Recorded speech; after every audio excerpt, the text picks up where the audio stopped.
บายดียินดีต้อนรับสู่เจ๊เบาวันนี้เจ๊เบาจะไปตักบาตรเด้อพี่น้องการเบี้ยงเพลก็มีหลายแบบมันจะเบี้ยงแบบที่ก็ได้จะเบี้ยงแบบนี้ก็ได้เอา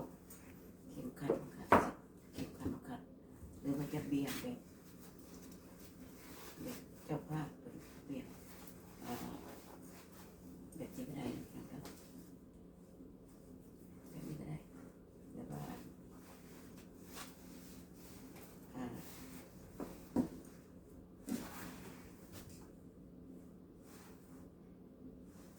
ที่ก็ไปตักบาตรอันนี้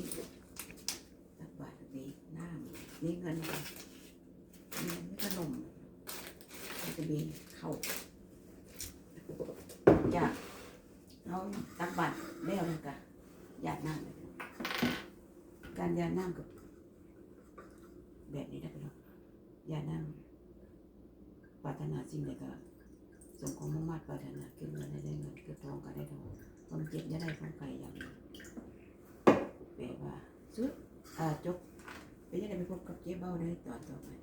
บอกกับว่าสบายดีขอบใจ